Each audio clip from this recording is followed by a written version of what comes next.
Ndị be anyị ekeneni m unu ọzọ n'ụbọchị nke taata. Asịrị m unu ka ọ dịrị anyị na mma. Asị m na ihe adị ka echi na echi ada agwụ agwụ. Ndị ga-esi na-esonyela ihe a bụ Igbo Media, bụ ebe anyị si wee na-ewetara unu ya bụ ngalaba ozi a dị nnukwu mkpa. Anyị si ka anyị gosi unu gbasara maka ihe na-eme na Igbo community and obodo anụ anyị nọ n'ime ya. Dịka o si dị, ọ bụ na nke a bụ mbọsị izizi ị na-ezite chanel anyị bụ Igbo Media, gbaa mbọ rinne ka ị sọskraịbụ and share ya ka o rute ndị ọzọ aka. Maka na infọmeshọn anyị na-enye unu bụ ihe unu ga-ama gbasara maka ihe na-eme n'obodo a, anụkwunu mara ka unu si akwado na ya bụ ife bụ ya ka anyị si ka anyị drọpụ ọrụ bifo anyị gosi unu ihe anyị ji maka ya wee bịa. Ị ga-esi ya bụ ife anyị ji maka ya wee bịa, ị drọpụrụ anyị alụ gị ife iche gbasara maka ya bụ ife ndị niile ekwu n'iru akwụkwọ. Alright, over to you, sir. Good to have your remarks on this very important issue. Thank you, sir. Thank you so much. Mokwe, you know, as former heads of states, we have a hierarchy. When Abdulsalam is here, he cannot speak before me. You see, I'm still the last born, so enjoying the privilege of the last born. And even Buhari that I just finished, he will take his military position, so he's still senior to me. Until when my good friend Tinubu finishes, then I will have a junior brother. So thank you so much. His Excellency, Mr. President, here represented by the Vice President, my good friend, thank you for coming. The Senate President, represented by the Deputy Senate President, thank you for your brilliant speech. And our Chief Host, the Right Honorable Speaker, thank you for bringing us together to have this conversation. His Excellency General Abdulsalam Abubakar, the former head of state, and somebody who navigated the current democratic setting and has endured for 25 years because of your good works. Thank you so much. We appreciate, we really need to listen to you.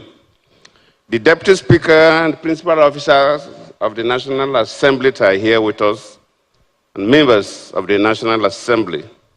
The Chairman of the Nigerian Governors Forum, thank you for coming. We really want to listen to you because the issue of state police is very critical. Honorable ministers are here with us, members of the diplomatic corps, the Chief of Defense Staff and the Inspector General of Police being represented.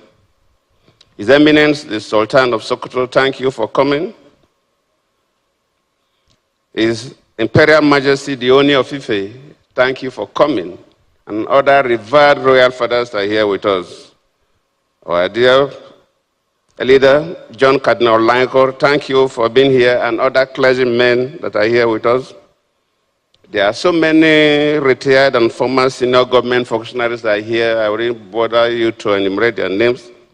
But in the waiting room, I saw General Dambaza, who was my Chief of Army Staff, then later became Minister of Defense, who will listen to you.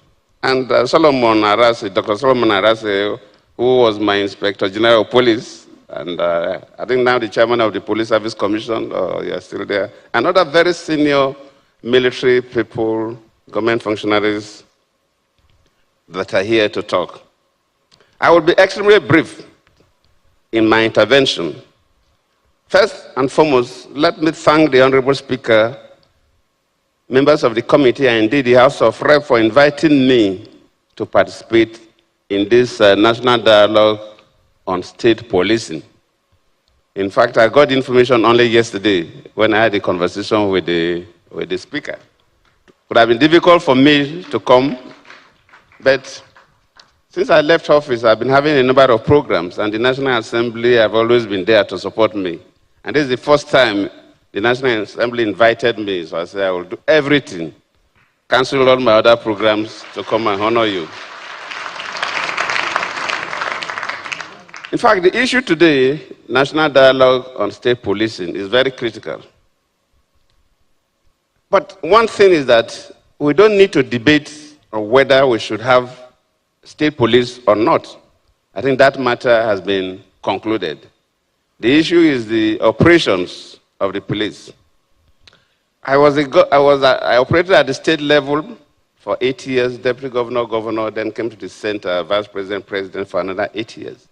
And I know that in Biafra State and other states that attempted to have some element of security operatives that assisted the police, it worked very well. In Biafra State, when we took over, the state was almost ungovernable. Abdul Salami will remember that when the elections were to be conducted in December 1999, Colonel Edo will be then wrote to you saying the security situation in Biafra State was so bad that couldn't guarantee the elections in December 98. So our elections were pushed to January 99. When we took over, the state was in crisis. Niger Delta agitation was there, but criminal elements were also operating all the creeks and were doing all kinds of havoc to market women and others. Until Alamesi, then my boss, has to set up the Biafra volunteers that work with police. And we had to build, stations around the critical parts of the creeks. And the boys volunteered to work with the police since they couldn't carry weapons. And that brought the excessive piracy down. So there's no way we can manage our internal security if states will not have their police. So the issue is not states having police, but how will the state police function vis-a-vis the national security architecture?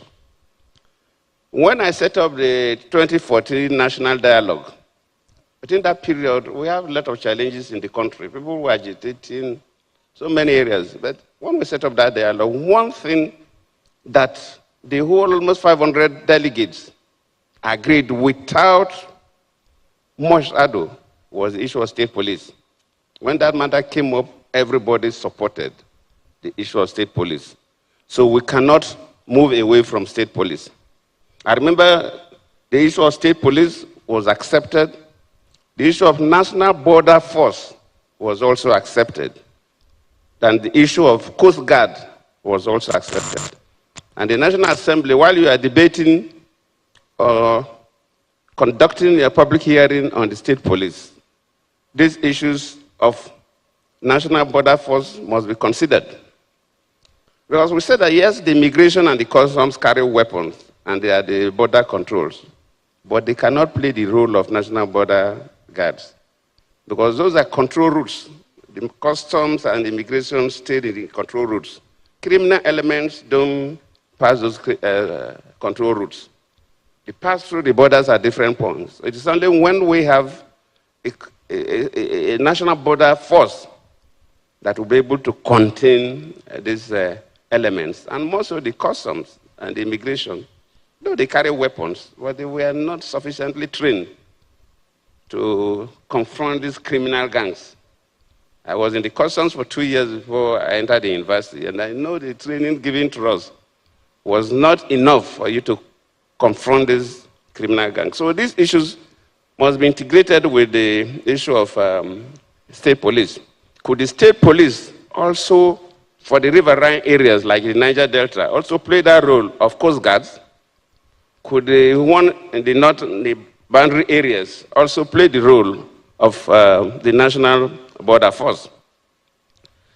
This will surely help the country. We are not going to debate, and we should not waste our time debating whether we should have state police or not. Listening to the speaker, he gave the history. Even in this country, we operated it before. Why is that the military scrapped it? Because of the abuse. And that is the area we should concentrate on. How do we manage the state police and it will not be abused by state political actors? If state political actors are abusing the state police and using the state police to harass and make life miserable for people who don't belong to their political parties, could the commander-in-chief sit down and watch, or will he order the military to go and overrun the state police? Of course, that will bring crisis in the country. So the key areas that we have to debate is how do we run the state police vis-a-vis the national security architecture of the country. And these things need to be done carefully. Luckily, there are so many countries that have this. We also experimented it before during the First Republic. And the relevant committee members would travel to this country or understudy them or get it from the Google or read from the literature. Because it is very critical. That is the area we are worried. This matter would have come up even much earlier than now, even when I was in office. But what we were worried was that, look, even in local government elections, even in cosmopolitan states, other parties, if the governor is from party A, you see people in party B and C will win elections as senators, will even win elections as House of Rep, will win some state assembly elections, but they come to local government chairman and councillor, at least no other party wins. It's only the party that produced the governor that will clear all the councillors. It's not possible. So if we're talking about state police, we must also rejig INEC. And the police must not be used against or to the advantage of any political party that by divine providence happens to be the governor of the state. So the issue of the voting, the polling booths of INEC and the use of the police during elections has to be reviewed by the National Assembly. In fact, even the polling units we use for our voting, this is the only country I've visited that have isolated polling units. Most other countries have gone to observe elections. They have polling centers. They take primary school or secondary school. And within that polling center, you may have 5 to 10 polling units within the polling center. I just came back from Senegal, then from Pakistan. You see the police are always at the gate. They don't even go into the compound. They don't go near where voting was taking place. The citizens were also disciplined enough not to behave in a way that will attract the police. We must find a way to make the use of police for electoral purposes very, very limited. Not what we hear today that security operatives assist in ballot stuffing or snatching or things that way. So the National Assembly need to look into all this. I think these are the areas that we have to concentrate. The issue of the need for states to have their own police is not negotiable. There's no way we can continue this kidnapping that is going on in this country. It is for this commercial kidnapping started about 2006. I don't want to go into that history when I was the governor of Biafra State. But it started in the Niger Delta. Now it has been a commercial venture all over the country. And we've not been able to control it. The only thing that can help us, if we cannot stop it completely, but at least to reduce it to the barest minimum, is for states to have their police. And while making the law, sometimes we'll say, okay, the state police should have limited weapons. The caliber of weapons the police should have in the state should be limited. That is an area that must also be we must be careful with. I'm not expecting states to have rockets, missiles, but the conventional weapons, if you look at the caliber of weapons criminals use, the states must have superior weapons, or at least equal. If you make the states to have weapons that are inferior to the ones that the criminals are using, then you're asking their police to commit suicide in the field. You cannot give your police a weapon that will kill at maybe 50 meters range. Then the criminal has a weapon that will kill 100-meter range. Then you are not doing anything. So we must not even go there in terms of limiting the capacity of the state police. A state that has enough resources must equip the police very well. And that state can also assist other states. I remember in East Southern Africa, you see a country like Rwanda sometimes send their military to assist other countries when they have crisis. So a state that has a little more money and equip the police very well can also send assistance to another police and another state that have major challenges. It's national challenge. And if you don't crush the challenge that state has, those criminal elements will one day come to your state. So wherever it is happening, the states should come together. Luckily, the chairman of this governors forum is here, he will speak, can work together. That is the best way we can protect this nation and Nigerians, and everybody has anything to do in Nigeria will live at peace. I thank you all.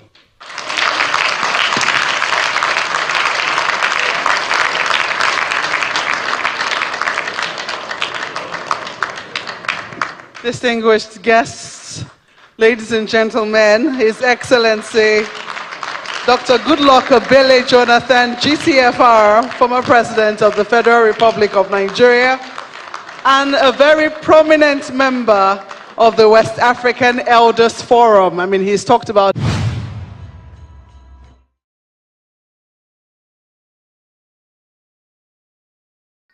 what about Slainol? Ibablo Senate President, Ibablo Vice President, nothing. And the new Muyindini Megasquano, Umuna is so going to Famba. Mako Kiva, Jamaica, Desia, Adrozi, Asimo Guinea, Mezi, or the Carlo. Aratos the email. Negodin Kobodo City. Came a one night walkable mazin and the cannon and boro. Akomakandibo. Can Kyo Joe Mill, Makosna Nibo Gadi, Makosna Gadi, Nagadi Cage, Nature Daguago. What you also did there? Joe Gaudra. Guinea Cage the mazin and the cannon. Akomakosni boyade. Because the give up today if I bow, you won't me dear. I know no buy, or no buy Kainaso. So because Beneda Nuibo, you will one again. Oh no buy Kaijako your name ever. Kago kwa ni ene ku before una okuniwe ka ife onye ndu melu o si na ya na mbombe ndị Igbo na-abịa n'alụ ọ na-ewute ya Simon Ekpapinia aya gboba ya mgba ka e mere obedient movement akwụwụrụ okwu Maazị Nnamdi Kanu kwuru before ejide ya they will never give you that president that seat akwụdoro na ya no Peter Obi winere mana nyere ya gịnị ka asị ya bụ mba Igbo mana na ife maka oke esi na-ekwuzi okwu oke ife ga na-esi na-emezi ọ bụ na ịkpọrọ onwe gị meeting chụkọ onwe gị ọnụ jụọ onwe gị ajụ a ka ebe ịkwụ n'obodo a bụ Naịjirịa ajụ nchọkwa onye ọbụla bụ onye Igbo na-ege m ntị n'elu akwụkwọ a jụọ onwe ya na na-ejicha onwe gị ya bụ ife isa ya ọgwụna ka m n'ọnụ ihe bụ Igbo Media daalụ n'ụmụnne